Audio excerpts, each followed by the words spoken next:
ਤੁਸੀਂ ਈਕੋਸਿਕ ਦੇ ਵਿੱਚ ਕੰਮ ਕਰ ਰਹੇ ਹੋ ਔਰ ਇਹ ਉਪਰਾਲਾ ਤੁਸੀਂ ਫ੍ਰੀ ਆਫ ਕਾਸਟ ਬਿਲਕੁਲ ਕਰ ਰਹੇ ਹੋ ਔਰ ਤੁਹਾਨੂੰ ਕਿਉਂ ਲੱਗਿਆ ਵੀ ਇਹ ਬਹੁਤ ਵੱਡੀ ਜ਼ਰੂਰਤ ਬਣ ਗਈ ਹੈ ਪੰਜਾਬ ਦੀ ਇਹ ਰੁੱਖ ਲਾਉਣੇ? ਅੱਜ ਦੇ ਪ੍ਰੋਜੈਕਟ ਦੀ ਗੱਲ ਕਰਾਂ ਜੀ, ਗੁਰਬਾਣੀ ਚੰਦ ਅਨੂਪ ਰਾਮਦਾਸਪੁਰ ਗੁਰੂ ਰਾਮਦਾਸ ਜੀ ਨੇ ਨਗਰ ਵਸਾਇਆ ਤੇ ਕਹਿ ਕੇ ਸੋਚ ਕੇ ਇਹ ਆંકੜੇ ਦੇਖ ਕੇ ਵੀ ਅੰਮ੍ਰਿਤਸਰ ਸਾਹਿਬ ਦਾ ਜਿਹੜਾ ਫੋਰੈਸਟ ਕਵਰ ਹੈ ਉਹ 1% ਤੋਂ ਵੀ ਘੱਟ ਪਿਆ। ਦੁਨੀਆ ਦੇ ਵਿੱਚੋਂ 25 ਨਾਵਾਂ ਦੇ ਵਿੱਚ ਅੰਮ੍ਰਿਤਸਰ ਸ਼ਹਿਰ ਆ ਚੁੱਕਿਆ ਔਰ ਅੰਮ੍ਰਿਤਸਰ ਵਾਸੀ ਅਜੇ ਵੀ ਸੁੱਤੇ ਨੇ। ਅਣਗਹਿਲੀ ਹੈ ਜੀ, ਇਗਨੋਰੈਂਸ ਹੈ ਇਸ ਪਾਸੇ, ਸਾਨੂੰ ਲੱਗਦਾ ਨਹੀਂ ਵੀ ਇਹ ਚੀਜ਼ ਜ਼ਰੂਰੀ ਹੈ, ਪਰ ਇਹਦੇ ਜਿਹੜੇ ਇਫੈਕਟ ਨੇ ਉਹ ਆਮ ਮਹਿਸੂਸ ਹੁਣ ਹੋ ਰਹੇ ਨੇ। ਤੁਸੀਂ ਦੇਖਿਆ ਕੋਵਿਡ ਦੇ ਵਿੱਚ ਕਿਵੇਂ ਮਾਰ ਪੈ ਗਈ ਸੀ ਆਕਸੀਜਨ ਲਈ। ਇਹੀ ਜੇ ਸਾਡਾ ਕੁਦਰਤੀ ਆਕਸੀਜਨ ਹੀ ਬਹੁਤ ਜ਼ਿਆਦਾ ਹੁੰਦਾ, ਸਾਨੂੰ ਇੱਧਰ ਉੱਧਰ ਭੱਜਣਾ ਨਾ ਪੈਂਦਾ, ਬਿਮਾਰੀਆਂ ਸਾਡੇ ਮਗਰ ਨਹੀਂ ਆਉਂਦੀਆਂ। ਜ਼ਮੀਨਾਂ ਦੇ ਵਿੱਚ ਜਿਹੜੇ ਰੁੱਖ ਸੀਗੇ ਉਹ ਅਸੀਂ ਕੱਟ ਦਿੱਤੇ ਵੀ ਸਾਡੀ ਫਸਲ ਖਰਾਬ। ਕਿੰਨੇ ਸਾਲਾਂ ਤੋਂ ਪੰਜਾਬ ਦੇ ਵਿੱਚ ਖੇਤੀ ਜਿਹੜੀ ਹੋ ਰਹੀ ਹੈ ਤੇ ਪਿਛਲੇ ਕੁਝ 2-3 ਦਹਾਕਿਆਂ ਤੋਂ ਕੈਮੀਕਲ ਜਿਹੜੀ ਖੇਤੀ ਹੋ ਰਹੀ ਉਹਨੇ ਇੱਥੋਂ ਦੀ ਮਿੱਟੀ ਦੀ ਜਿੰਨੀ ਜਾਨ ਹੈ ਚੂਸ ਲਈ ਹੈ। ਈਕੋਸਿਕ ਦੇ ਵੱਲੋਂ ਇੱਕ ਪ੍ਰੋਜੈਕਟ ਲਿਆਂਦਾ ਗਿਆ ਅੰਮ੍ਰਿਤਸਰ ਦੇ ਵਿੱਚ, ਖਾਸ ਤੌਰ ਦੇ ਉੱਪਰ 450 ਈਕੋ ਅੰਮ੍ਰਿਤਸਰ। ਕੀ ਮਾਇਨੇ ਨੇ ਇਸਦੇ, ਇਹ ਨਾਮ ਕਿਉਂ ਰੱਖਿਆ ਗਿਆ, ਉਸ ਬਾਰੇ ਗੱਲਬਾਤ ਕਰਦੇ ਹਾਂ। ਤਾਂ ਉਹਦੇ ਨਾਲ ਇਹ ਦੱਸ ਦਿੰਦੇ ਹਾਂ ਕਿ ਜੰਗਲ ਜਿਹੜੇ ਨੇ ਉਹ ਕਿਉਂ ਜ਼ਰੂਰੀ ਨੇ। ਪੰਜਾਬ ਦੇ ਵਿੱਚ 3% ਤੋਂ ਘੱਟ ਜੰਗਲ ਦਾ ਰਕਬਾ ਜਿਹੜਾ ਉਹ ਰਹਿ ਗਿਆ ਔਰ 33% ਹਾਲਾਂਕਿ ਚਾਹੀਦਾ ਸੀਗਾ। ਸੋ ਬਹੁਤ ਵੱਡੀ ਜ਼ਰੂਰਤ ਇਹ ਬਣ ਚੁੱਕੀ ਹੈ ਪੰਜਾਬ ਦੇ ਲਈ, ਕਿਉਂਕਿ ਪਾਣੀ ਜਿਹੜਾ ਹੈ ਉਹ ਵੀ ਹੇਠਾਂ ਜਾ ਰਿਹਾ ਹੈ। ਹਰ ਸਾਲ ਦੀ ਗੱਲ ਕਰਦੇ ਹਾਂ ਤਾਂ ਹਰ ਸਾਲ ਹੀ ਲੋਕਾਂ ਨੂੰ ਆਪਣੇ ਪਾਣੀ ਜਿਹੜਾ ਉੱਪਰ ਚੱਕਣ ਦੇ ਲਈ ਕੁਛ ਫੁੱਟ ਜਿਹੜਾ ਆ ਪਾਈਪ ਜਿਹੜੇ ਉਹ ਫਿਰ ਤੋਂ ਪਾਉਣੇ ਪੈਂਦੇ ਨੇ। ਸੋ ਝੋਨੇ ਦੇ ਲਈ ਵੀ ਸਰਕਾਰ ਨੇ ਕੁਛ ਨਾ ਕੁਛ ਨਵਾਂ ਲੈ ਕੇ ਆਂਦਾ ਸੀਗਾ ਕਿ ਜਿਹੜੇ ਸਿੱਧੀ ਝੋਨੇ ਦੀ ਬਿਜਾਈ ਕਰਨਗੇ ਉਹਨਾਂ ਨੂੰ 1000 ਰੁਪਇਆ ਦਿੱਤਾ ਜਾਵੇਗਾ। ਹਾਲਾਂਕਿ ਇਹ ਵੀ ਦੇਖਿਆ ਗਿਆ ਕਿ ਨਹਿਰਾਂ ਵਿੱਚ ਪਾਣੀ ਵੀ ਨਹੀਂ ਆਇਆ। ਸੋ ਲੋਕਾਂ ਨੂੰ ਕਿਤੇ ਨਾ ਕਿਤੇ ਮੁਸ਼ਕਿਲਾਂ ਜਿਹੜੀਆਂ ਉਹ ਵੀ ਸਾਹਮਣੇ ਆਈਆਂ। ਜੰਗਲ ਦੀ ਗੱਲ ਕਰਦੇ ਹਾਂ ਔਰ ਜੰਗਲ ਜਾਂ ਰੁੱਖ ਜਿਹੜੇ ਨੇ ਉਹ ਪਾਣੀ ਕਿਵੇਂ ਉੱਪਰ ਲੈ ਕੇ ਆਉਂਦੇ ਹਨ ਔਰ ਈਕੋਸਿਕ ਕਿਵੇਂ ਐਫਰਟਸ ਕਰ ਰਹੀ ਹੈ। ਸਭ ਤੋਂ ਪਹਿਲਾਂ ਤੁਹਾਡਾ ਪੰਜਾਬ ਕੇ ਟੀਵੀ ਤੇ ਬਹੁਤ-ਬਹੁਤ ਸਵਾਗਤ ਹੈ। ਧੰਨਵਾਦ ਜੀ। ਵਾਹਿਗੁਰੂ ਜੀ ਕਾ ਖਾਲਸਾ, ਵਾਹਿਗੁਰੂ ਜੀ ਕੀ ਫਤਿਹ।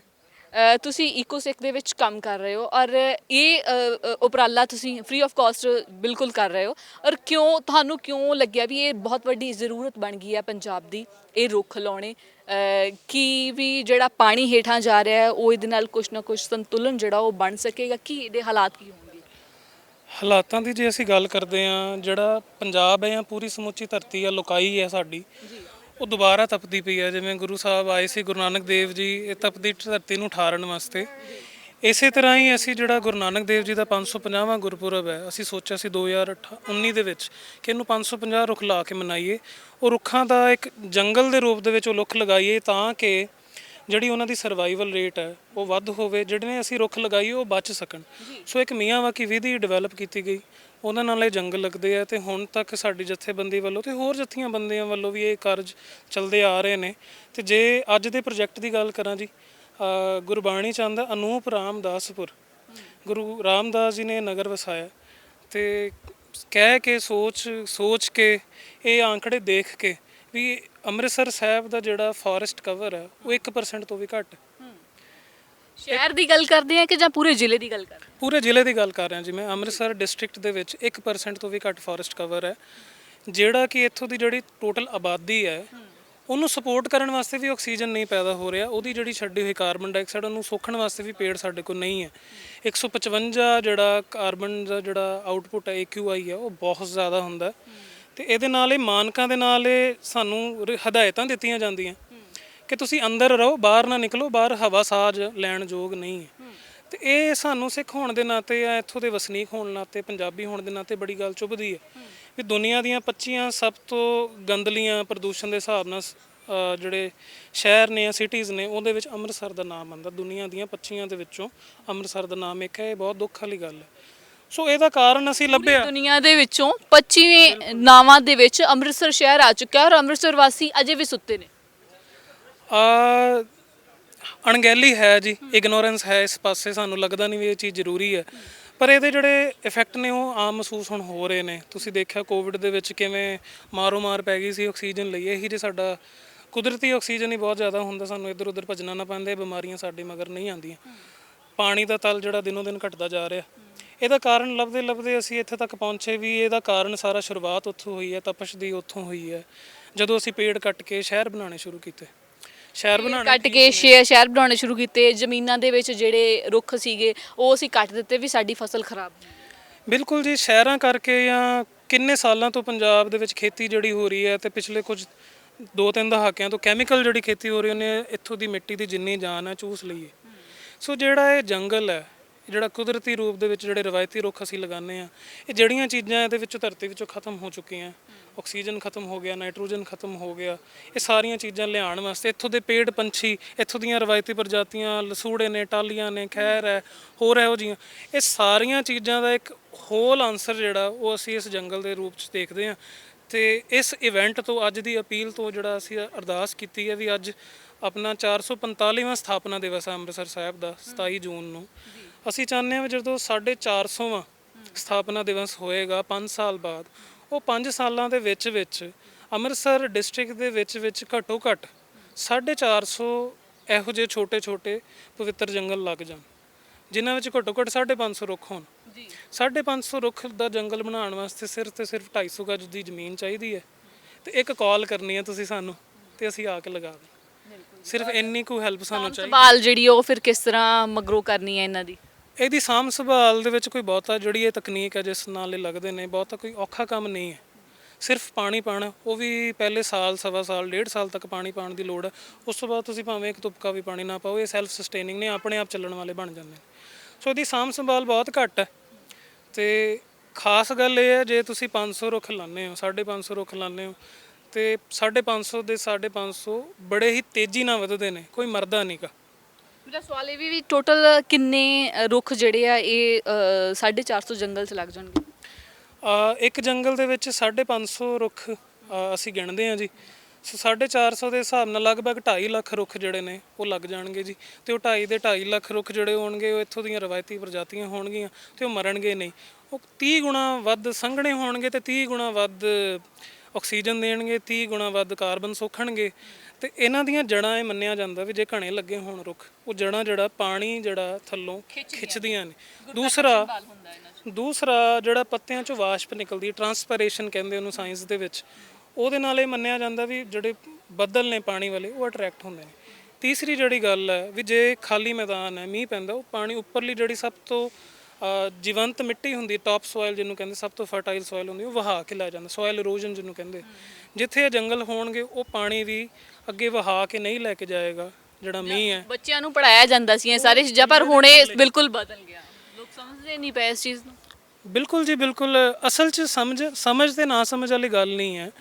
ਗੱਲ ਇਸ ਤਰ੍ਹਾਂ ਵੀ ਇੱਕ ਪਲੇਟਫਾਰਮ ਚਾਹੀਦਾ ਹੁੰਦਾ। ਜਿਹੜੀਆਂ ਮੁਸੀਬਤਾਂ ਜਾਂ ਜਿਹੜੇ ਪਰੇਸ਼ਾਨੀਆਂ ਨੇ ਉਹ ਦਿਖਦੀਆਂ ਜ਼ਰੂਰ ਨੇ, ਉਹਦਾ ਹੱਲ ਕੋਈ ਚਾਹੀਦਾ। ਤੇ ਅਸੀਂ ਮੰਨਦੇ ਹਾਂ ਵੀ ਗੁਰੂ ਨਾਨਕ ਸਾਹਿਬ ਨੇ ਸਾਡੀ ਝੋਲੀ ਇਹ ਹੱਲ ਪਾਇਆ ਤੇ ਅਸੀਂ ਉਹਨਾਂ ਦੇ ਨਾਮ ਨੂੰ ਹੀ ਅੱਗੇ ਲੈ ਕੇ ਤੇ ਇਹ ਕਾਰਜ ਅਸੀਂ ਤੁਹਾਡੇ ਸਾਰਿਆਂ ਦੇ ਸਾਥ ਦੇ ਨਾਲ ਅੱਗੇ ਰੰਭਣਾ ਜੀ। ਬਿਲਕੁਲ। ਮੈਂ ਚੱਲਦੇ ਆਪਾਂ ਇੱਕ ਵਾਰ ਇਸ ਛੋਟੇ ਜਿਹੇ ਜੰਗਲ ਨੂੰ ਦੇਖ ਲੈਂਦੇ ਆ। ਇਹਦੇ ਵਿੱਚ ਅੱਕ ਦਾ ਰੁੱਖ ਲਾਇਆ ਹੋਇਆ ਤੁਸੀਂ, ਹੈ ਨਾ? ਇਹ ਅੱਕ ਆਮ ਇਸ ਇਲਾਕੇ ਦੇ ਵਿੱਚ ਪਾਇਆ ਜਾਂਦਾ ਸੀਗਾ, ਹੁਣ ਬਿਲਕੁਲ ਘਟ ਗਿਆ। ਕੀ ਫਾਇਦੇ ਕੀ ਹੈ ਇਹਦੇ? ਪਿੱਛੇ ਅੱਕ ਦਾ ਵੀ ਰੁੱਖ ਹੈ ਜੀ, ਅੱਗੇ ਹਾਰ ਸ਼ਿੰਗਾਰ ਦਾ ਵੀ ਹੈ, ਨਿੰਮ ਵੀ ਹੈ, ਇੱਥੇ ਸਿਟਰਸ ਫਰੂਟ ਵੀ ਨੇ, ਜਾਮਣ ਵੀ ਹੈ। ਇਹਦੇ ਵਿੱਚ ਹਰ ਤਰ੍ਹਾਂ ਦਾ ਰੁੱਖ ਹੈ, ਇਕੱਲਾ ਅੱਕ ਨੂੰ ਆਪਾਂ ਫੋਕਸ ਨਾ ਕਰੀਏ। ਤੇ ਐਸਾ ਕੋਈ ਰੁੱਖ ਨਹੀਂ ਹੈ ਜੀ ਜਿਹਦੇ ਫਾਇਦੇ ਨਾ ਹੋਣ। ਤੁਸੀਂ ਕਿਸੇ ਦਾ ਵੀ ਨਾਮ ਲਿਖ ਕੇ ਅੱਜ ਕੱਲ੍ਹ ਤਾਂ ਗੂਗਲ ਤੇ ਲਿਖ ਲਓ, ਸਾਰਿਆਂ ਦੇ ਕੁਛ ਨਾ ਕੁਛ ਮੈਡੀਸਿਨਲ ਫਾਇਦੇ ਹੁੰਦੇ ਹੀ ਨੇ। ਤੇ ਇਹ ਜੰਗਲ ਜਿਹੜਾ ਤੁਸੀਂ ਆਪਣੇ ਕੈਮਰੇ 'ਚ ਦੇਖ ਰਹੇ ਹੋ, ਇਹ 11 ਅਕਤੂਬਰ 2021 ਦੇ ਵਿੱਚ ਲੱਗਿਆ ਸੀ। ਇਹਦੇ 'ਚ 42 ਪੰਜਾਬ ਦੀਆਂ ਰਵਾਇਤੀ ਪ੍ਰਜਾਤੀਆਂ ਦੇ ਪੇੜ ਬੂਟੇ ਇਹਦੇ ਵਿੱਚ ਲੱਗੇ ਹੋਏ ਨੇ। ਤੇ ਸਿਰਫ 10 ਮਹੀਨੇ ਦੇ ਵਿੱਚ ਇਹ ਅਸੀਂ ਜਿਹੜਾ 1.25 ਫੁੱਟ ਦੇ ਬੂਟੇ ਲਾਏ ਸੀਗੇ, ਹੁਣ 5-5 6-6 ਫੁੱਟ ਤੇ ਇਹ ਪਹੁੰਚ ਚੁੱਕੇ ਨੇ। ਮੇਰਾ ਸਵਾਲ ਇਹ ਵੀ ਕਿ ਲਸੂੜੇ ਦੀ ਗੱਲ ਕੀਤੀ ਤੁਸੀਂ, ਔਰ ਅਸੀਂ ਪਿੰਡਾਂ 'ਚ ਆਮ ਦੇਖਦੇ ਹੁੰਦੇ ਸੀ ਵੀ ਬਹੁਤ ਲਸੂੜਿਆਂ ਦੇ ਰੁੱਖ ਹੁੰਦੇ ਸੀ, ਅੱਜ ਇੱਕ ਵੀ ਨਹੀਂ ਲੱਭ ਰਿਹਾ ਹੈਗਾ, ਔਰ ਤੁਸੀਂ ਉਸ ਪ੍ਰਜਾਤੀ ਨੂੰ ਵੀ ਜਿਹੜਾ ਇਹਦੇ ਵਿੱਚ ਥਾਂ ਦਿੱਤੀ ਹੈ। ਬਿਲਕੁਲ ਜੀ, ਸਾਡਾ ਮਕਸਦ ਇਹਦੇ ਨਾਲ ਹੋਰ ਵੀ ਇੱਕ ਹੱਲ ਹੁੰਦਾ ਕਿ ਜਿਵੇਂ ਤੁਸੀਂ ਕਿਹਾ ਲਸੂੜੇ ਨਹੀਂ ਦਿਖਦੇ, ਲੋਕਾਂ ਨੂੰ ਟਾਹਲੀਆਂ ਨਹੀਂ ਦਿਖਦੀਆਂ, ਖੈਰ ਦਿਖਣੇ ਬੰਦ ਹੋ ਗਏ, ਮਲੇ ਬੇਰ, ਮਤਲਬ ਮੈਂ ਮਲੇ ਬੇਰ ਤਾਂ ਬਿਲਕੁਲ ਹੀ ਨਹੀਂ ਹੁਣ ਲੱਭਦੇ। ਬਿਲਕੁਲ। ਤੇ ਉਹ ਵਾਲੇ ਬੂਟੇ ਵੀ ਅਸੀਂ ਇਹਦੇ ਵਿੱਚ ਲਗਾਏ ਆ ਤੇ ਉਹਨਾਂ ਨੂੰ ਲੱਭਣ ਵਾਸਤੇ ਸਾਨੂੰ ਦੂਰ ਦੂਰ ਤੱਕ ਜਾਣਾ ਪੈਂਦਾ। ਮੈਨੂੰ ਇੰਜ ਲੱਗਦਾ ਸੀ ਇਹ ਨਾ ਹੀ ਵਿਸਰ ਜਾਣਾ ਸਾਡੇ ਕੋਲੋਂ, ਮਲੇ ਕੀ ਹੁੰਦੇ ਆ ਵੀ ਅਸੀਂ ਤਾਂ ਸਿਰਫ ਸੁਣਦੇ ਹੀ ਰਹਿ ਜਾਣਾ ਵਾ। ਪੁਰਾਣੇ ਬਜ਼ੁਰਗਾਂ ਕੋਲੋਂ ਵੀ ਕੁਝ ਹੁੰਦਾ ਸੀਗਾ, ਸਾਡੇ ਤਾਂ ਦੇਖਣ 'ਚ ਇਹ ਚੀਜ਼ਾਂ ਆਉਣੀਆਂ ਹੀ ਨਹੀਂ। ਮੇਰੇ ਸੀਨੀਅਰ ਨਾਲ ਹੀ ਕਲੀਗ ਨੇ ਜੀ, ਸਤਨਾਮ ਸਿੰਘ, ਸਾਡੇ ਇੱਕੋ ਸਿੱਖ ਦੇ ਵਿੱਚ 32 ਸਾਲ ਉਹਨਾਂ ਦੀ ਉਮਰ ਹੈ ਤੇ ਉਹਨਾਂ ਨੇ ਕੱਲ ਪਹਿਲੀ ਵਾਰ ਲਸੂੜਾ ਖਾਧਾ।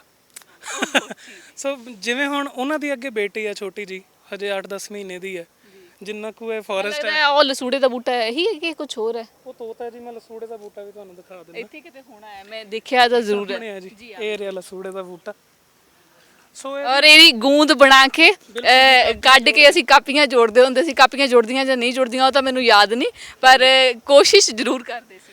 ਬਿਲਕੁਲ ਜੀ। ਅਸਲ 'ਚ ਨਾ ਇੱਕ ਚੀਜ਼ ਮੈਂ ਹੋਰ ਵੀ ਤੁਹਾਨੂੰ ਪੱਖ ਦੱਸਾਂਗਾ ਵੀ ਅਸੀਂ ਜਦੋਂ ਵੀ ਰੁੱਖਾਂ ਬੂਟਿਆਂ ਨੂੰ ਦੇਖਦੇ ਹਾਂ ਅਸੀਂ ਆਪਣੀ ਲੋੜ ਦੇਖਦੇ ਹਾਂ ਉਹਦੇ ਵਿੱਚੋਂ, ਵੀ ਲਸੂੜਾ ਇੱਕ ਫਰੂਟ ਹੈ ਅਸੀਂ ਖਾਈਏ, ਅੰਬ ਇੱਕ ਫਰੂਟ ਹੈ ਅਸੀਂ ਖਾਈਏ, ਸਫੇਦੇ ਤੋਂ ਸਾਨੂੰ ਲੱਕੜ ਮਿਲੇਗੀ।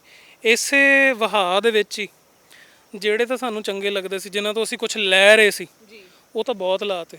ਉਹਨਾਂ ਦੀ ਖੇਤੀ ਸ਼ੁਰੂ ਹੋ ਗਈ, ਨਿੰਬੂਆਂ ਦੇ ਤਾਂ ਅੰਬਾਰ ਲਾਤੇ, ਸੰਤਰਿਆਂ ਦੇ ਲੱਗੇ, ਸਾਰਾ ਕੁਝ ਉਹ ਚੰਗਾ ਵੀ ਅਸੀਂ ਖਾਣਾ ਵੀ ਹੈ। ਪਰ ਜਿਹੜੇ ਦੂਜੇ ਨੇ ਜਿਨ੍ਹਾਂ ਦਾ ਫਾਇਦਾ ਸਾਨੂੰ ਨਹੀਂ ਬਲਕਿ ਕੁਦਰਤ ਨੂੰ ਹੈ, ਉਹਨਾਂ ਨੂੰ ਅਸੀਂ ਵਿਸਾਰ ਦਿੱਤਾ। ਸੋ ਸਾਨੂੰ ਇੱਕ ਇਹ ਚੀਜ਼ ਵੀ ਬਦਲਣ ਦੀ ਲੋੜ ਹੈ ਵੀ ਸਿਰਫ ਆਪਣੇ ਸੈਲਫਿਸ਼, ਆਪਣੇ ਜਿਹੜੇ ਗਰੀਡ ਵਾਸਤੇ ਅਸੀਂ ਬੂਟੇ ਨਾ ਲਾਈਏ ਵੀ ਸਾਨੂੰ ਵਿੱਚੋਂ ਕੀ ਮਿਲਦਾ। ਕੁਦਰਤ ਨੇ ਸਾਰਿਆਂ ਨੂੰ ਦੇਣਾ ਤੇ ਕੁਦਰਤ ਨੇ ਸਾਰਿਆਂ ਨੂੰ ਦੇਣਾ ਤੇ ਅਸੀਂ ਇਸੇ ਲਈ ਇਹ ਰੁੱਖ ਲਗਾਉਣੇ। ਬਿਲਕੁਲ। ਔਰ ਇਹ ਨਾਲ ਜਿਹੜੇ ਭਾਈ ਸਾਹਿਬ ਨੇ ਇਹ ਵੀ ਤੁਹਾਡੇ ਨਾਲ ਉਸੇ ਤਰ੍ਹਾਂ ਮਿਹਨਤ ਕਰਦੇ ਨੇ। ਤੁਸੀਂ ਸਾਰੇ ਇਕੱਠੇ ਹੋ ਕੇ ਜੰਗਲ ਲਗਾਉਂਦੇ ਹੋ ਜੀ। ਇਹ ਸਾਡੇ ਫੀਲਡ ਆਫਿਸਰ ਨੇ ਮਲਵਿੰਦਰ ਸਿੰਘ ਜੀ, ਤੇ ਇਹ ਜਿਹੜਾ ਫੋਰੈਸਟ ਹੈ ਇਹਨਾਂ ਦੇ ਕਰ ਕਮਲਾਂ ਤੋਂ, ਇਹਨਾਂ ਦੇ ਹੱਥਾਂ ਦਾ ਹੀ ਲੱਗਾ ਹੋਇਆ ਜੀ। ਅੱਛਾ, ਤੁਸੀਂ ਇਹ ਜੰਗਲ ਲਾਇਆ ਹੋਇਆ? ਹਾਂਜੀ ਹਾਂਜੀ, ਵਾਹਿਗੁਰੂ। ਔਰ 42 ਤਰ੍ਹਾਂ ਦੇ ਰੁੱਖ ਲੱਗੇ ਹੋਏ? ਹਾਂਜੀ, ਇੱਥੇ 42 ਕਰੋੜ ਰੁਪਏ। ਤੇ ਕਦੋਂ ਕੁ ਤੱਕ ਫਿਰ ਆਸ ਉਮੀਦ ਹੈਗੀ ਆ ਵੀ ਇੱਥੇ ਅਸੀਂ ਲਸੂੜੇ ਖਾਣ ਲਈ ਆ ਜਾਵਾਂਗੇ? ਇਹ ਤੁਸੀਂ ਆ ਜਾਓ ਜੀ। ਕੀ ਨਾਮ ਹੈ, ਹਜੇ ਨੂੰ 8 ਮਹੀਨੇ ਹੋਏ ਹੈ ਤੇ ਅਸੀਂ 2 ਸਾਲ ਦਾ ਟਾਈਮ ਵੈਸੇ ਹੀ ਦਿੰਦੇ ਆ ਵੀ 20 ਫੁੱਟ ਤੋਂ ਉੱਤੇ ਰੁੱਖ ਹੋ ਜਾਣਗੇ 2 ਸਾਲ ਦੇ ਅੰਦਰ। ਤੇ ਤੁਸੀਂ ਇਸ ਸਾਲ ਦੇ ਐਂਡ 'ਚ ਤੁਹਾਨੂੰ ਫਰੂਟ ਲੱਗਿਆ ਮਿਲੇਗਾ ਜੀ ਇੱਥੇ। ਅੱਛਾ ਜੀ, ਯਾਨੀ ਕਿ ਨੈਕਸਟ ਈਅਰ ਜਦੋਂ ਅਸੀਂ ਆਵਾਂਗੇ ਇਹਨਾਂ ਦਿਨਾਂ ਦੇ ਵਿੱਚ ਤਾਂ ਇੱਥੇ ਫਲ ਲੱਗਿਆ ਹੋਊਗਾ। ਯੈਸ ਯੈਸ ਜੀ। ਹੋਰ ਕਿਹੜਾ ਕਿਹੜਾ ਫਲ, ਕਿਉਂਕਿ ਸਾਨੂੰ ਜ਼ਿਆਦਾ ਖਾਸ ਹੋਊਗਾ ਫਲਦਾਰ ਰੁੱਖਾਂ ਦੇ ਨਾਲ? ਤੁਸੀਂ ਜਾਮਣ ਵੀ ਹੈ, ਅੰਬ ਵੀ ਹੈ, ਬੇਰੀ ਵੀ ਹੈ ਜੀ। ਜਾਮਨ ਤਾਂ ਸਮਾਂ ਲਏਗਾ। ਹਾਂਜੀ, ਅੰਬ ਹੈ, ਬੇਰੀ ਹੈ ਤੇ ਫਾਲਸਾ ਜਿਹੜਾ ਸਭ ਤੋਂ ਜ਼ਿਆਦਾ ਫਰੂਟ ਜਲਦੀ ਆਉਂਦਾ ਜਿਸ ਤੇ, ਉਹਦੇ ਅੰਦਰ ਤੁਸੀਂ ਹੁਣ ਹੈ ਜਿਵੇਂ ਹੀ ਗਰਮੀਆਂ ਮੁੱਕਦੀਆਂ ਤੇ ਤੁਸੀਂ ਆ ਕੇ ਇੱਥੇ ਫਰੂਟ ਦੇ ਵੀ ਨਜ਼ਾਰੇ ਲੈ ਸਕਦੇ ਹੋ ਤੇ ਆਕਸੀਜਨ ਦੇ ਵੀ ਲੈ ਸਕਦੇ ਹੋ ਜੀ। ਸੋ ਮੁਸ਼ਕਿਲਾਂ ਕੀ ਕੀ ਆਉਂਦੀਆਂ ਜਦੋਂ ਤੁਸੀਂ ਜੰਗਲ ਲਾਉਂਦੇ ਹੋ?